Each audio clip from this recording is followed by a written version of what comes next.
வாழ்க வளமுடன். ஓம் நமச்சிவாய. அனைத்து தமிழ் உள்ளங்களுக்கும் வணக்கம். நிகழும் ஸ்ரீ மங்களகரமான குரோதி ஆண்டு நவம்பர் மாதம் 16ஆம் தேதி சனிக்கிழமை அன்று பிரதமை திதியில் கிருத்திகை நட்சத்திரத்தில் வரியான் நாமயோகத்தில் பாலவம் கர்ணத்தில் அமிர்தயோகம் கூடிய நன்னாளில் இந்த மகத்தான கார்த்திகை மாதம் பிறக்கிறது.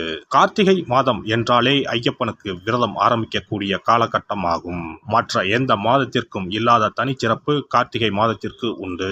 இந்த கார்த்திகை மாதத்தில்தான் மழை, வெயில், பனி ஆகிய அனைத்தும் கலந்த காலநிலை நிலவும். கார்த்திகை மாதத்தில் கார்த்திகை தீபம், சோமவார விரதம், உமா மகேஸ்வர விரதம், கார்த்திகை ஞாயிறு விரதம், கார்த்திகை விரதம், விநாயகர் சஷ்டி விரதம், முடவன் முழுக்கு, கார்த்திகை மாத வளர்பிறை, துவாதசி, துளசி கல்யாணம் போன்ற வழிபாடுகள் மேற்கொள்ளப்படுகின்றன. சூரிய பகவான் விருச்சிக ராசியில் சஞ்சரிக்கக்கூடிய கார்த்திகை மாதத்தில் சூரிய புதன் சேர்க்கையால் புதாதித்ய ராஜயோகமும், சூரியன் குரு எதிரெதிர் ஸ்தானத்தில் சஞ்சரிக்கும் போது சமசப்தம யோகமும், சூரியனுக்கு தனஸ்தானத்தில் சுக்கிரனின் அமைப்பால் வேசி யோகமும் உருவாகிறது. இந்த கிரக அமைப்பினால் உங்கள் ராசிக்கு இம்மாதம் ஏற்படும் சுபம் மற்றும் அசுப பலன்கள் என்ன என்பதனையும், அசுப பலன் ஏற்படுமாயின் ராசிக்காரர்கள் செய்ய வேண்டிய பரிகாரம் என்ன, வழிபட வேண்டிய தெய்வம் யார் என்பதனை பற்றியும் விரிவாக காண்போம். பிறக்கப் போகும் இம்மாதத்தில் உங்கள் வாழ்வில் வளமும் நலமும் செல்வ செழிப்பும் பெற்று வாழ்வில் உயரிய நிலையை அடைய எல்லாம் வல்ல எம்பெருமானை வேண்டி விரும்பி கேட்டுக்கொள்கிறேன். ரிஷபராசி அன்பர்களே, இந்த மாதம் நினைத்த காரியத்தை செய்து முடிக்கும் சூழ்நிலை உருவாகும்.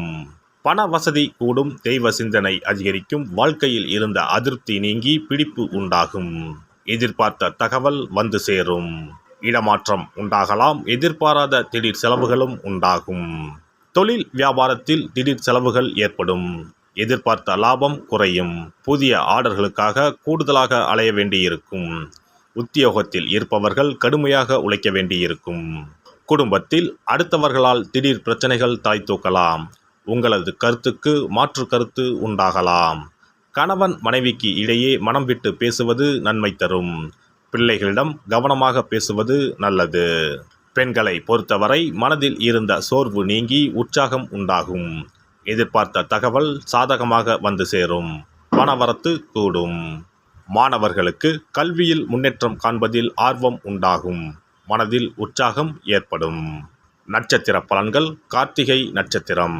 இந்த மாதம் கடந்த காலத்தில் உங்களை விட்டு சென்றவர்கள் விரும்பி வந்து சேர்வார்கள். உறவு பலப்படும். தொலைபேசி தொடர்பு மூலமாக சிலர் புதிய தொழில் ஒப்பந்தங்களை ஏற்படுத்தி லாபம் தேடும் முயற்சியில் ஈடுபடலாம். குடும்பத்தில் மகிழ்ச்சிக்கு குறைவு இருக்காது, சுப நிகழ்ச்சிகள் இடம்பெறும். ரோஹிணி நட்சத்திரம். இந்த மாதம் சில அத்தியாவசிய தேவைகளுக்கு செலவு செய்ய பண பற்றாக்குறையை சந்திக்க நேரலாம். ஒரு பிரச்சனை முடிந்ததும் இன்னொரு பிரச்சனை உருவாகலாம். ஆனாலும் மகிழ்ச்சியாக இருப்பீர்கள். உங்கள் பிரச்சனைகள் எவ்வளவு இருந்தாலும் தோல்வியும் தோய்வும் இல்லாமல் சமாளித்து ஜெயிக்கலாம். மிருகசிரிசம் நட்சத்திரம். இந்த மாதம் எடுத்த காரியங்களில் உடனே வெற்றி ஏற்படும். சில காரியங்களில் தாமதமாக வெற்றி ஏற்படும். உங்கள் விடாமுயற்சிதான் உங்களுக்கு வெற்றியை தேடித்தரும். பழகும் நண்பர்களை எடை போட முடியாது, வெளுத்தது எல்லாம் பால் என்று நம்பும் உங்கள் பெருந்தன்மையை கொஞ்சம் ஒதுக்கி வைக்கவும். கனகதாரா சோஸ்திரம் பாராயணம் செய்து வர பண தட்டுப்பாடு நீங்கும், குடும்பத்தில் மகிழ்ச்சியான நிலை உண்டாகும். சிறப்பு தொகுப்பு. கண் திருஷ்டிகள் அகன்று தடைப்பட்டு கொண்டிருக்கும் காரியங்கள் நிறைவேற செய்ய வேண்டிய பரிகாரம் என்ன என்பதனை பற்றி காண்போம். வாழ்க்கையில் நல்ல நிலையில் இருந்தவர்கள் கூட திடீரென்று பொருளாதாரம் இழந்து மன கஷ்டங்களுடன் வாழும் நிலை ஏற்படும்.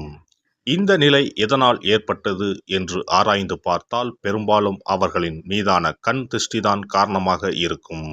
கல்லடி பட்டாலும் கண்ணடி படக்கூடாது என்று சொல்வார்கள் அல்லவா, அது உண்மைதான். இது போன்ற பிறரின் பொறாமை கொண்ட கண் திருஷ்டியினால் பலரின் வாழ்க்கை சிரமத்திற்கு ஆளாக நேரிடும். இது போன்ற கண் திருஷ்டிகளிலிருந்து எப்படி தப்பிப்பது?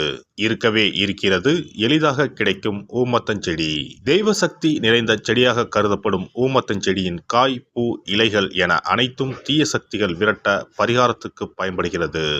பொதுவாக ஊமத்தம் காய்க்கு கெடுதலை அகற்றக்கூடிய சக்தி உண்டு. நம் வீட்டில் உள்ள எதிர்மறை சக்தியை அகற்றுவதற்கு ஊமத்தங்காய் தீபம் சிறந்த பரிகாரமாகிறது. தெய்வீக மகத்துவம் நிறைந்த ஊமத்தங்காய் மற்றும் பூவையும் எடுத்துக்கொள்ளுங்கள். வீட்டுக்கு அருகில் இல்லை என்றால் நாட்டு மருந்து கடைகளில் கிடைக்கும்.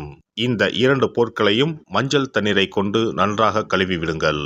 சிறிது நேரம் அவற்றிலுள்ள ஈரம் போக ஆறவிட்டு பிறகு அவற்றை ஒரு மஞ்சள் துணியில் குலதெய்வத்தை வேண்டி ₹1 நாணயத்தோடு சேர்த்து முடிந்து வீட்டின் நிலைப்படியில் கட்டி தொங்கவிடுங்கள். இந்த முடிச்சை வெள்ளிக்கிழமை அல்லது ஞாயிற்றுக்கிழமைகளில் தயார் செய்து வாசல் படியில் கட்டுவது சிறப்பு. தினமும் வீட்டில் தீபம் ஏற்றி காண்பிக்கும் போது இந்த முடிச்சுக்கும் காண்பிக்கவும்.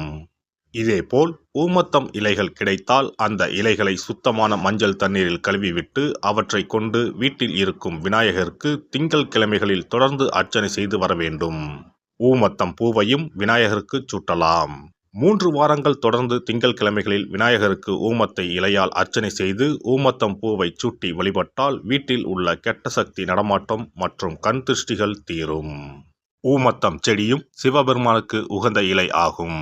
இந்த ஊமத்தங்காய் வைத்து சிவபெருமானுக்கு தீபம் ஏற்றி வழிபடுவதன் மூலம் நமது பிரச்சனைகளில் இருந்து எளிதாக விடுபட முடியும். முதலில் 2 ஊமத்தங்காய்களை எடுத்துக்கொள்ள வேண்டும். அவற்றின் மீது முட்கள் இருப்பதால் மிகவும் கவனமாக கையாள வேண்டும். ஊமத்தங்காயின் காம்பு பகுதிகளை வெட்டி கொண்டு கத்தியை பயன்படுத்தி ஊமத்தங்காயின் உள்ளே இருக்கும் விதை பகுதியை முழுவதுமாக நீக்கிவிட வேண்டும். பின்னர் 2 அகல் விளக்குகள் மற்றும் விளக்கு வைப்பதற்கான 2 தட்டுகளை எடுத்து சுத்தம் செய்து அவற்றிற்கு மஞ்சள் குங்குமம் போட்டு வைத்துக் கொள்ள வேண்டும். பின்னர் 2 தட்டின் மீதும் ஒவ்வொரு அகல் விளக்கை வைத்துக் கொள்ள வேண்டும். அதன் பிறகு எப்போதும் பூஜை செய்வதற்கு வைப்பது போன்ற வெத்தலைப்பாக்கு, பழம் போன்றவற்றை வைத்துவிட்டு 2 விளக்குகளையும் ஏற்றி சிவபெருமானை மனதார வேண்டிக் கொள்ள வேண்டும். எனக்கு இருக்கும் பிரச்சனைகள் அனைத்தும் தீர்ந்து இன்பமான வாழ்க்கை கிடைக்க வேண்டும் என வேண்டிக் கொள்ள வேண்டும். இந்த பூஜையை வெள்ளிக்கிழமை அன்று தொடங்கினால் தொடர்ந்து 9 வெள்ளிக்கிழமைகள் செய்ய வேண்டும். ஊமத்தங்காயின் மீது எவ்வாறு முட்கள் இருக்கிறதோ அதுபோல நமது வாழ்க்கையில் இருக்கும் முட்கள் போன்ற பிரச்சனைகளை அவை தீர்த்து வைக்கின்றன. இந்த பூஜையை நாம் தொடர்ந்து செய்து வருவதால் நம் மீது இருக்கும் கண் திருஷ்டிகள் அகன்றுவிடும். தீராத துயரங்கள் தீர்ந்துவிடும். பணம் நகை நம்மிடம் பெருகி வரும். சிலருக்கு கையில் சுத்தமாக பணம் இருக்காது. வறுமை தாண்டவமாடும். கடன் தொல்லையால் கஷ்டப்படுவார்கள். பண பிரச்சனையில் சிக்கி கொண்டிருப்பவர்கள் இந்த தீபத்தை ஏற்றினால் 3 வாரங்களில் நல்ல பலனை பெற முடியும். தொழிலில் நல்ல முன்னேற்றம் இருக்கும். கடன் பிரச்சனைகள் தீரும். உறவினர்களிடையே பகைமை இருந்தால் அவையும் மறைந்துவிடும். நோய்வாய் உள்ளவர்கள் இந்த தீபத்தை ஏற்றுவதன் மூலம் நல்ல பலனை பெற முடியும். பொதுவாகவே எந்த பரிகாரம் என்றாலும் அதை முழு நம்பிக்கையுடன் செய்தால் மட்டுமே முழு பலன் கிடைக்கும் என்பதை நினைவில் கொள்ளுங்கள். எல்லாம் வல்ல இறையருளால் நீங்களும் உங்கள் அன்பு குடும்பமும் உடல் நலம், நீலாயுள், நிறை செல்வம், உயர் புகழ், மெய்ஞானம் ஓங்கி வாழ்க வளமுடன். இந்த வீடியோ பதிவு உங்களுக்கு பிடித்திருந்தால் லைக் பண்ணுங்க, கமெண்ட் பண்ணுங்க, ஷேர் பண்ணுங்க. மறக்காம சப்ஸ்கிரைப் பண்ணுங்க. பக்கத்துல இருக்கிற பெல் பட்டனை கிளிக் பண்ணுங்க. நன்றி, வணக்கம். ஓம் நமச்சிவாய. சிவாய